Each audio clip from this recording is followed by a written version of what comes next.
अस्सलाम वालेकुम रहमतुल्लाहि व बरकातुहू। दोस्तों, उम्मीद करता हूँ सब ठीक होंगे।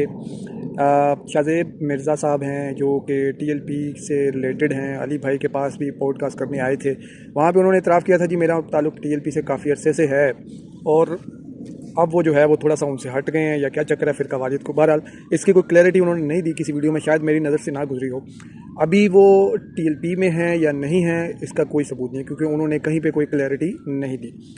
अभी वो कुछ दिन पहले उन्होंने एक अली भाई के 5 झूठ करके कोई वीडियो बनाई थी कि 5 झूठ जो हैं वो मैं साबित करूंगा, जिसमें उन्होंने नाजुल बलागा का खुतबा, जो नाजुल बलागा में से एक वसीयत निकाली मौला अली की, जो वो मौला अली मौला हसन अलैहिस्सलाम को वसीयत कर रहे होते हैं, वो उसका तर्जमे के ऊपर इख्तलाफ किया उन्होंने कि अली भाई ने तर्जमा जो है गलत किया। ये वसीयत नामा नंबर 31 है। देखो जी, अल्फाज है जी। ये वसीयत है कि इसका बाप जो कि फना होने वाला आपका असूल है ना। अब ये थोड़ा ये ਤੁਹਾਡਾ कुत्ता कुत्ता साडा कुत्ता टॉमी ना नॉर्मल मानते हैं। इंजीनियर साहब को अरबी आती, खैर मैंने तो बाद में अरबी भी सीख ली है। साहब को अरबी आती है। अब इंजीनियर जैसा बंदा जिसको अरबी आती है और वो कह रहे, दूसरा उन्होंने कहा कि अली भाई जो है ना अरबी तो उनको आती है, तो अरबी में अब किस तरह की अरबी आती है, फिर उन्होंने वो क्लिप लगाया। इंजीनियर जैसा बंदा जिसको अरबी आती है और वो कह रहे हैं कि मैं कुरान पाक की जो अरबी है उसकी फिल बदी कर सकता हूँ। क्या कर सकता हूँ? फिल बदी कर सकता हूँ। ये मैं आला हज़रत का तर्जमा पढ़ रहा हूँ, मुझे इनका तर्जमा पढ़ने की जरूरत नहीं है, मुझे अरबी आती है, मैं उसको फिलबदी कर सकता हूँ। जो बंदा ये दावा कर रहा है कि मैं कुरान की और अरबी की फिलबदी कर सकता हूँ, मुझे किसी के तर्जमे की जरूरत नहीं है, उसकी अपनी हालत ये है कि जब वो अरबी बयान कर रहा होता है तो कहता है कि मैं अरबी में जानों को पट कहते हैं। हाथ जानों पर रखो, जानों पर, जिसको हम अरबी में पट कहते हैं। कि वो जो अली भाई ने कहा कि जो जानों पे हाथ रखे, और जानों को जिसको हम अरबी में पट कहते हैं, जिसको हम अरबी में पट कहते हैं। अब सबको पता है कि अरबी में पे नहीं होता, तो उन्होंने सब ने तकरीबन, अब से नहीं, ये बड़ा पुराना प्रोपोगंडा है कि लोग कहते हैं जी अरबी में तो पे होता ही नहीं, तो इंजीनियर साहब जो हैं वो अरबी में पट साबित कर रहे हैं। तो इसी वीडियो में शाहज़ेब मिर्ज़ा साहब की स्लिप ऑफ टंग हुई। इन्होंने कहना था कि मुझे धमकी दी इरशाद भाई ने, इन्होंने कहना ये था, लेकिन इनके मुंह से क्या निकलता है, मुझे धमकी दी राशिद, फिर कहते हैं ओ इरशाद भाई। यार जी थोड़े को भी रिकॉर्डिंग पई होनी है।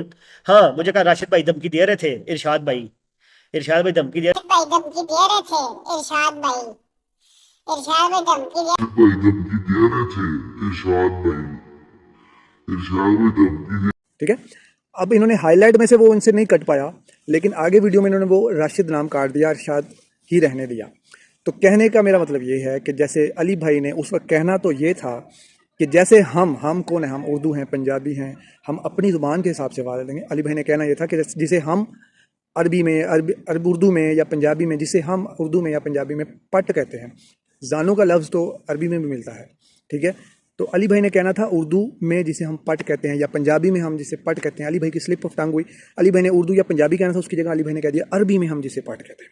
तो वो पिछले कई सालों से प्रोपोगंडा चल रहा है, और हर बड़ा छोटा मोटा पतला हर बंदा वो उसको लेके जी देखें जी ये अरबी का इसका जो है, और कोई इनके पास दलील नहीं है कि अली भाई की कोई अरबी की गलती निकाल सके, सिर्फ यही लेकर आते हैं। वो भी स्लिप ऑफ टंग हुआ, और जिसकी दलील शाहज़ेब मिर्ज़ा भाई, अल्लाह ताला ने आपको अपनी ही वीडियो में आपकी स्लिप ऑफ टंग हुआ और आपने काटने की कोशिश की, लेकिन हाईलाइट में आपसे नहीं कर सका।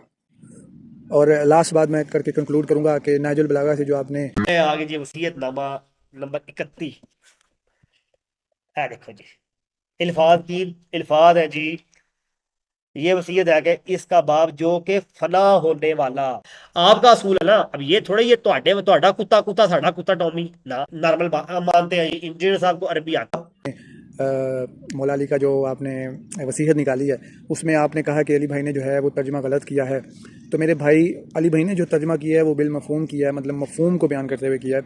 अब इंसान किस चीज़ का बना हुआ है? इंसान कोई शीशे का या कोई नूर का तो नहीं बना है, इंसान तो मिट्टी से बना है। अल्लाह ताला कुरान में कहते हैं कि हमने इंसान को खरखनाटी मिट्टी से पैदा किया। मिट्टी का इंसान, जब इंसान को दफन किया जाता है तो कौन सी कब्र में दफन किया जाता है? मिट्टी की कब्र में किया जाता है ना, ज़मीन में दफन किया जाता है। ज़मीन मिट्टी है, कोई प्लास्टिक की कब्र में तो नहीं ना दफन किया जाता। तो अब इसका मफहूम क्या निकलता है? जब इंसान को मिट्टी में दफन कर देंगे, तो मिट्टी को मिट्टी में जब दफन कर देंगे, तो कुछ अर्से बाद जब हम जैसे गुनाहगारों की कब्र खोलेंगे आप, तो हमारा तो कुछ भी नहीं आपको मिलेगा सिवाय हड्डियों के। ठीक है, तो मिट्टी में, इसका मतलब हमारा जिस्म फना ही हो जाएगा ना। ठीक है, तो मौला अली का ये जो है वो एक बड़प्पन है कि उन्होंने ख़ुद को कहा कि मैं मिट्टी में जाके मिट्टी हो जाऊंगा। ہر اگرچہ وہ شہید ہیں اور شہید کے جسم سلامت ہوتے ہیں، یہ اللہ تعالیٰ کی طرف سے ان کے اوپر رحمت ہے، جیسے ہمیں جو ہے روایتوں میں ملتا ہے۔ نبی پاک صلی اللہ علیہ وسلم نے کہا کہ جو ہے پیغمبروں کا جو جسم ہے وہ مٹی نہیں چھو سکتی، لیکن شہید جو ہے زندہ ہے، یہ اللہ تعالیٰ فرماتے ہیں، لیکن تمہیں شعور نہیں ہے، لیکن وہ برزخی زندگی ہے۔ تو بہرحال شاہ زیب مرزا بھائی تھنک آؤٹ آف باکس کریں۔ علی بھائی نے جو ہے بالمفہوم اس کا ترجمہ کیا ہے کہ فنا جب مٹی میں مٹی مل جائے گی تو کچھ عرصے بعد اس کو دیکھیں گے تو وہ تو فنا ہو جائے گی، ٹھیک ہے۔ اب مولا علی یہی کہنا چاہ رہے تھے، اگرچہ وہ ایک ولی اللہ کے ولی ہیں، بے شک ان کا جو ہے جسم سلامت ہو سکتا ہے اس میں قبر میں، جیسے کئی عرصے بعد، کئی سالوں کے بعد جو ہے نبی پاک صلی اللہ علیہ وسلم کا جو حجرہ عائشہ تھا جہاں ان کی دیوار جو ہے شہید ہو گئی تھی، اس کے پھر وہ ایک پاؤں قبر سے باہر آیا تو پھر وہ صحابی نے بتایا کہ یہ حضرت عمر کا پاؤں ہے، مطلب وہ صحیح سلامت تھا کچھ کئی سالوں کے بعد۔ تو اس طرح مولا علی کا جسم بھی سلامت ہوگا، لیکن مولا علی جو اس وقت بات کر رہے تھے، علی بھائی نے اس کا ترجمہ کیا کہ میں تو فنا ہو جاؤں گا، مطلب مٹی میں جب مٹی جائے گی تو وہ تو مکس ہو جائے گی نا، مکس ہونے کا مطلب ہے کہ پھر اس کی کوئی نشاندہی نہیں ملے گی کہ یہاں پہ کوئی جسم تھا۔ مولا علی یہ کہنا چاہتے تھے، مولا علی اپنے دعوے دار یہ نہیں تھے کہ میرا جسم تو سلامت رہے گا۔ تو میرے بھائی تھوڑا سا پڑھے لکھے بندے ہیں یار، آپ پڑھے لکھے بندے ہیں ماشاء اللہ، تھوڑا تھنک آؤٹ آف باکس کریں، تھنک آؤٹ آف باکس کریں، اپنے گرد و نواح کے لوگوں سے نکل کے ذرا باہر سوچیں، باہر جا کے سوچیں کہ یار تصویر کے دونوں رخ دیکھیں، بلکہ دونوں نہیں، میں کہوں گا چاروں طرف دیکھیں، ٹھیک ہے۔ جزاک اللہ خیر، السلام علیکم ورحمۃ اللہ وبرکاتہ۔